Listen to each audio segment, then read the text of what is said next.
Hello, this is Cho of the Shiny Colors Discord. Welcome to another episode of the Shiny Review. Today we've got two new cards to talk about.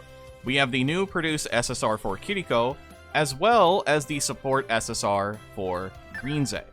Now keep in mind that both of these cards are permanent. You'll be able to get them on any other banner once this banner is over. So you don't have to rush it if you specifically want either of these cards. But if you do, there is a paid-only step-up that you can do that guarantees either a Kiriko or a Rinzai if you do all 4 steps. There is no pity system on this banner specifically, so throwing your normal gems at this is not a very good idea. With that all said and done, let's go ahead and talk first about Kiriko, who starts out as a dance unit and is upgraded into a visual unit once she's 3 stars. Kiriko's initial appeal is a dance 3.5 that grants one of the following buffs. Either a dance 40% buff for 4 turns, a visual 40% buff for 4 turns, a dance 80% buff for 3 turns, a visual 80% buff for 3 turns, flexible for 1 turn, or a 30% revive if your mental hits 0 for 3 turns, up to 1 time. So whenever you use this appeal, it's just going to pick one of those 6, and that's what you get. This links into a Dance 3.0. The upgraded version of the appeal is a Visual 4.5 that grants the exact same buffs, however, you can get up to 2 of them when you appeal, and links into a Visual 3.0. For her passives, her 1-star passive is a Dance Visual 50% up if it's turned to her earlier and has a 20% chance to activate once. Her 2-star passive is a Dance Visual 85% up if Kiriko is in your skill history and has a 20% chance to activate twice. Her 4-star passive is a visual 85% up if you have the full Antika lineup and has a 20% chance to activate twice. Kiriko's total uncaps are a plus 300 to visual and plus 250 to dance. Her memory appeal when maxed out is a Dance Visual 2.0 that links into a Dance Visual 2.0. Kiriko is weird, and I really can't say that in a good way. Having completely RNG-related buffs on her appeals is not really the most enticing effect in the world. Especially because when I saw it initially worded, I thought that it was only the appeal buffs that were random and you were guaranteed to get the other stuff. But everything is random, and that's really frustrating. I think the biggest problem is that a lot of the effects aren't even particularly strong. The best ones you can get are either the 80% or the flexible buff, depending on how you're building.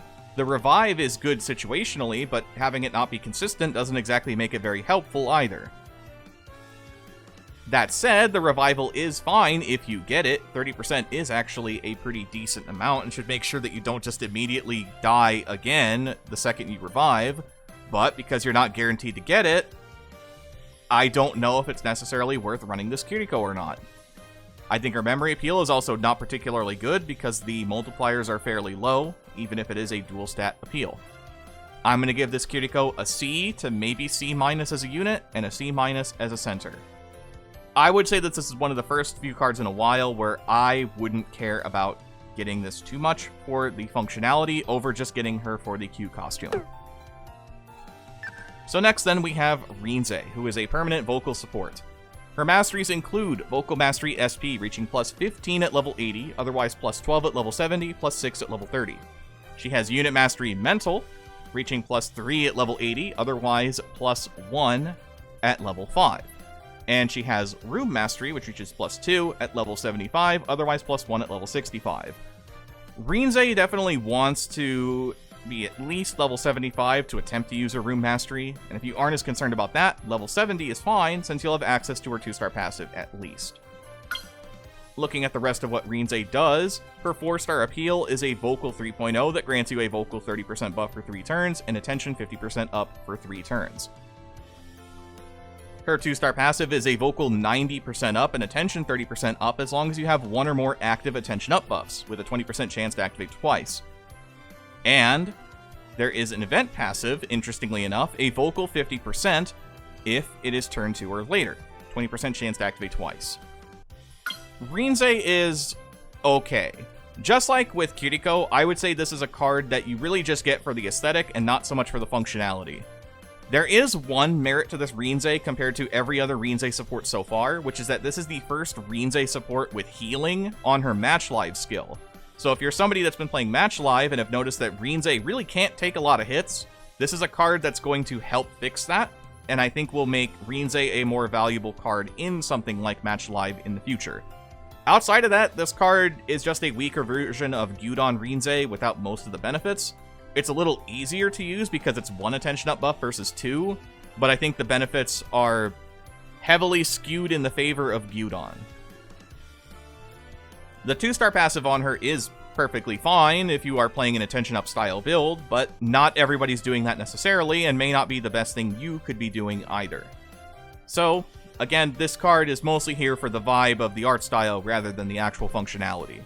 I will give her a lenient B-, but maybe C+ as a support. So, that will do it for the video today. Thank you so much, as always, for watching. Next time we'll be talking about whatever banner comes next, so let's look forward to it together. Till the next one, I've been Cho, thank you for watching, have a wonderful rest of your day.